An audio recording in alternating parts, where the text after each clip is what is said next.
नमस्कार। आप सुन रहे हैं द बॉलीवुड रेडियो और मैं हूं आपके साथ आकाश।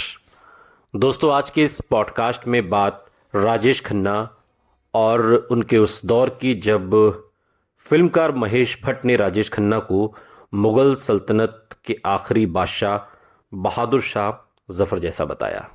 यानी कि वो राजा तो हैं, लेकिन उनके पास हुकूमत करने के लिए कुछ भी नहीं। और राजेश खन्ना का जिक्र करते हुए फिल्मकार महेश भट्ट ने अपने एक इंटरव्यू में कहा था कि राजेश खन्ना की हालत मुगल सल्तनत के आखिरी बादशाह बहादुर शाह जफर जैसी हो गई थी। जफर की तरह राजेश खन्ना भी एक ऐसा सुल्तान थे जो अपनी सल्तनत खो चुका था, लेकिन यह मानने को तैयार नहीं था कि अब उसका जमाना नहीं रहा। 80 के दशक में हिंदी फिल्म इंडस्ट्री के अंदाज में बहुत बदलाव आने लगे थे। स्टार्स की नई पीढ़ी भी अंगड़ाइयां लेने लगी थी। राजेंद्र कुमार के बेटे कुमार गौरव की लव स्टोरी ब्लॉकबस्टर रही थी और इस फिल्म की तूफानी कामयाबी के बाद वो बड़े स्टार्स की जमात में आकर खड़े हो गए थे। सिनेमा के कई जानकार तो आज भी लव स्टोरी के बाद उनके जादुई क्रेज की तुलना राजेश खन्ना के सुपरस्टारडम से करते हैं। ये अलग बात है कि सफलता बहुत कम समय के लिए रही और Kumar Gaurav one film wonder बनकर रह गए। इसी दौर में सनी देओल, संजय दत्त, अनिल कपूर और जैकी श्रॉफ जैसे अभिनेताओं ने अपनी पहचान दर्ज करा दी थी। 80 के दशक के कई साल हिंदी फिल्मों के लिए बुरे और घटिया गीत संगीत के लिए जाने जाते हैं, लेकिन 1988 में फिल्म कयामत से कयामत तक के साथ म्यूजिकल फिल्मों की वापसी हुई। फिल्म का निर्माण करने वाले वही नासिर हुसैन थे जिन्होंने करीब 2 दशक पहले राजेश खन्ना की शुरुआती फिल्म बहारों के सपने बनाई थी। कयामत से कयामत तक की जबरदस्त कामयाबी ने इंडस्ट्री को एक ऐसा रोमांटिक स्टार आमिर खान दिया और इसके अगले साल 1989 में राशि प्रोडक्शन की मैंने प्यार किया एक म्यूजिकल ब्लॉकबस्टर बनी और स्क्रिप्ट राइटर सलीम खान के बेटे सलमान खान रातों रात बड़े और रोमांटिक स्टार बन गए। इसी दौर में राजेश खन्ना वो फिर आएगी और ममता की छांव में जैसी बकवास फिल्मों में बिजी रहे। इंडस्ट्री में वो हाशिए पर जा पहुंचे थे, अकेले और बिल्कुल हारे और थके हुए। इस बुरे दौर में उन्होंने कुछ पुराने रिश्ते बेहतर करने की कोशिश भी शुरू की। यश चोपड़ा कैंप में भी उनकी वापसी हुई और फिल्म विजय में उनका एक अहम रोल था, लेकिन यह फिल्म बुरी तरह फ्लॉप रही। वरिष्ठ फिल्म पत्रकार भावना सोमाया कहती हैं कि एक दिन राजेश खन्ना ने फोन उठाया और अंजू महेंद्रू को फोन मिला दिया। अंजू ने उन्हें अपने घर बुलाया और फिर एक शाम राजेश खन्ना उसी बंगले में पहुंचे जो उन्होंने एक जमाने में खुद अंजू को तोहफे में दिया था। और ये फोन उन्होंने तब किया, ये बात उनकी तब हुई जब उससे पहले सालों तक, तकरीबन 17-18 साल तक राजेश खन्ना ने अंजू महेंद्रू को न फोन किया, न बात की, न मुलाकात की। और फिर जिसके आगे से वो एक रोज अपनी बारात लेकर गुजरे थे, आज उसी बंगले में पहुंचे। भावना सोमाया कहती हैं कि जब उन्होंने अपनी गाड़ी गेट पर रोकी तो जैसे वक्त भी रुक गया। पुराने दौर की तरह ही हाथ में सिगरेट लिए काका कमरे में आए और अपनी फेवरेट कुर्सी पर बैठ गए। फिर उन्होंने अपना ड्रिंक मंगवाया। पुरानी यादों में डूबी हुई वो शाम बड़ी खूबसूरती से गुजरी और इसके बाद धीरे धीरे अंजू एक एक्स गर्लफ्रेंड से राजेश खन्ना की करीबी दोस्त और राजदार बन गई। साथ ही वो उनके ऑफिस के काम में भी हाथ बटाने लगी। उस शाम के बारे में बात करते हुए अंजू ने सालों बाद एक इंटरव्यू में कहा कि जब हमने 17 साल बाद एक दूसरे से बात की तो मैं मानती हूं कि हमें कुछ अजीब सा लगा। मैंने पहले की तरह उन्हें जतिन कहकर नहीं बुलाया और न ही उन्होंने मुझे निकी कहा और यह बहुत फिल्मी हो जाता। अगला कदम शायद डिंपल से बात करना था।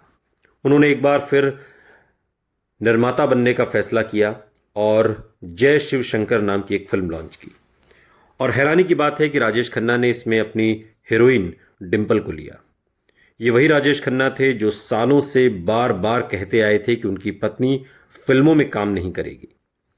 इस फिल्म की शूटिंग भी पूरी कर ली गई थी, लेकिन यह फिल्म कभी रिलीज नहीं हुई और इसके रिलीज न होने की वजह भी कभी सामने नहीं आई।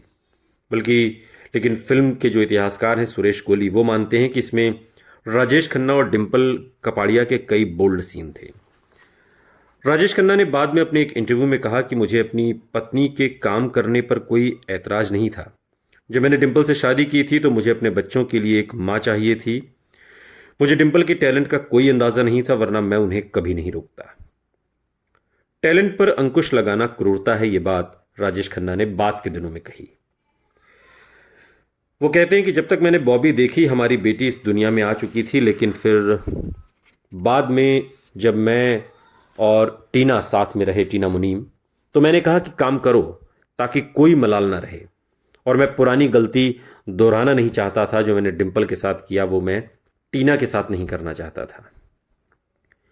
फिल्म इंडस्ट्री में बहुत से लोगों का तो ये तक मानना था कि राजेश खन्ना इस फिल्म को डिंपल के नाम पर पब्लिसिटी दिलवाना चाहते हैं, लेकिन अब डिंपल उनसे ज़्यादा चूंकि खबरों में थी। बॉलीवुड न्यूज़ सर्विस के एडिटर दिनेश रहेजा बाद के दिनों में एक इंटरव्यू में बताते हैं कि उस समय हर फिल्म मैगजीन राजेश और डिंपल के जॉइंट इंटरव्यू की कोशिश में लगी थी।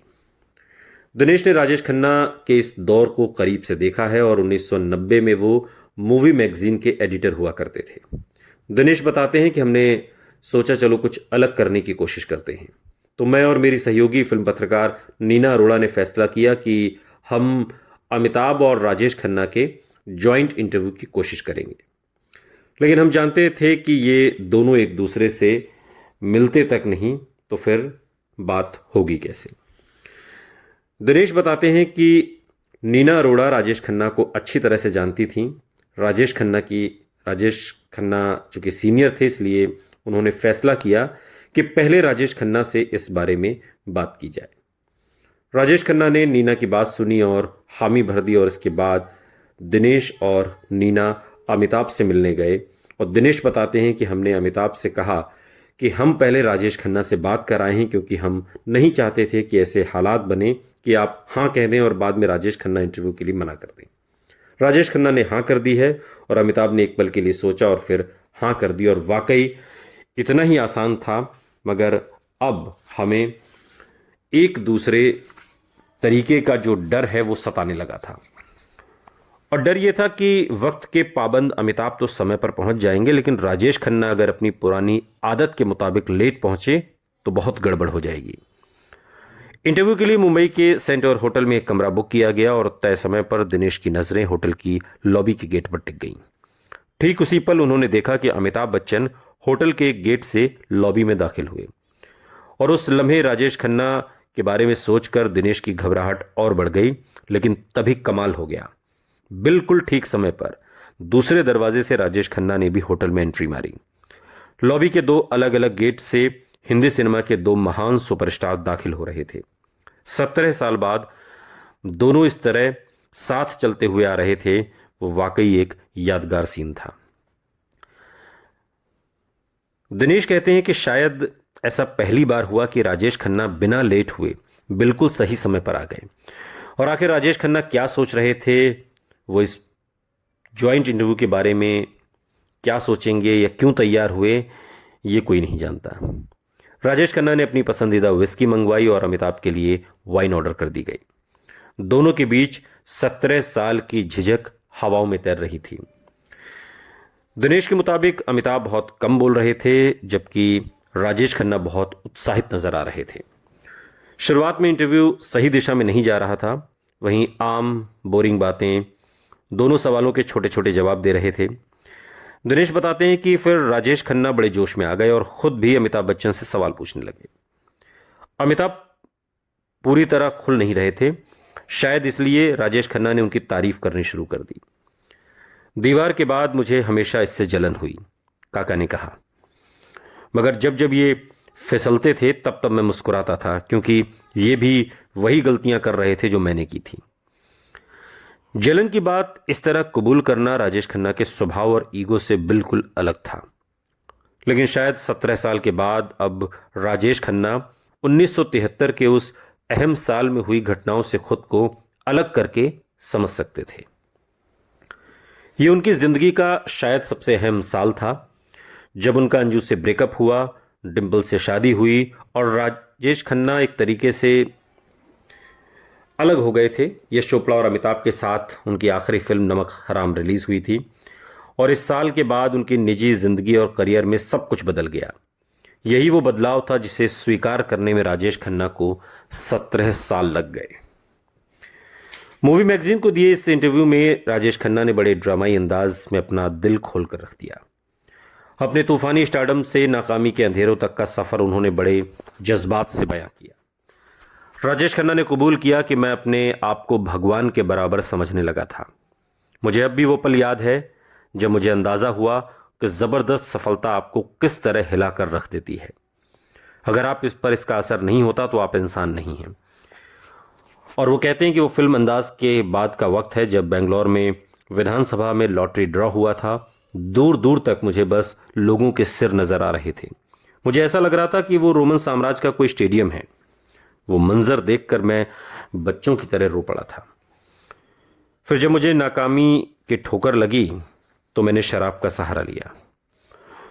उस इंटरव्यू के बारे में मुझे बताते हुए दिनेश रहेजा भी यादों में खो जाते हैं। ये एक पत्रकार ने बात के दिनों में लिखा। राजेश खन्ना अपनी ही तरह के अकेले ही हैं, अकेले ही थे और उन जैसे स्टार्स तो अब होते ही नहीं। वो आकर्षक थे, कुछ रहस्यमय भी, और सीधे दिल से बात करते थे। और हाँ, उनकी आवाज़ बहुत खूबसूरत थी। और इस इंटरव्यू को पढ़कर सबसे पहले यही लगता है कि अमिताभ बच्चन ने अपने ज़्यादातर जवाब पॉलिटिकली करेक्ट दिए, जैसे बहुत सोच समझ कर बोल रहे हों। और इस बात से दिनेश भी इत्तेफाक रखते हैं। अमिताभ बच्चन उस इंटरव्यू में ज़्यादा सतर्क थे, जबकि काका जी उनसे उत्साहित होकर कह रहे थे, कम ऑन, कामयाबी ने तुम पर कोई तो असर डाला होगा, बताओ तुम कैसे कह सकते हो कि तुम्हें कोई फर्क नहीं पड़ता। राजेश खन्ना बहुत दिल से बोल रहे थे। वो अमिताभ की तारीफ किए जा रहे थे, कह रहे थे कि तुमने मुझसे स्टारडम लिया। दोनों ने अपनी पत्नियों के बारे में भी बात की। उनकी तारीफ का जवाब देते हुए अमिताभ ने भी कहा कि फिल्मों में आने की एक प्रेरणा राजेश खन्ना भी रहे और आनंद में उनके साथ काम करना किसी सपने के सच होने जैसा था। मैं सिर्फ इसलिए मशहूर हो रहा था या हो गया था क्योंकि मैं राजेश खन्ना के साथ आनंद में काम कर रहा था। चाहे आनंद हो या नमक हराम, सेट्स पर हमारे बीच कभी कोई बहस नहीं हुई। नहीं हमने एक दूसरे के खिलाफ कुछ बोला, एक दूसरे को नीचा दिखाने की कोशिश की। और ये तमाम बातें अमिताभ बच्चन ने राजेश खन्ना के लिए कही। ये इंटरव्यू के दौरान पी गई शराब का असर था या वाकई सालों बाद एक दूसरे के सामने आने पर दिल खुल गए थे, इसका जवाब देना मुश्किल है। लेकिन दो सुपरस्टारों की इस बातचीत में एक बात जरूर सामने आई कि अपनी जगह दोनों शायद सही थे। सारी लड़ाई सुपरस्टार के ताज की थी और ताज के दावेदारों में दोस्ती होना शायद मुमकिन ही नहीं है। दिनेश रहेजा बाद में एक इंटरव्यू में बताते हैं कि इस इंटरव्यू ने उस दौर में काफी धूम मचाई थी। पूरी फिल्म इंडस्ट्री को यकीन नहीं हो रहा था कि दोनों ने साथ बैठकर इतना लंबा इंटरव्यू दिया। वो कहते हैं कि मुझे याद है जब वो मैगजीन बाजार में आई, उसके बाद मैं किसी काम से होटल सेंटोर गया था। वहां महेश भट्ट ने मुझे देखा और चीख कर बोले, यार दिनेश, तुमने तो इतिहास रच दिया, गजब, कमाल कर दिया। सुनते रहिए द बॉलीवुड रेडियो, सुनता है सारा इंडिया।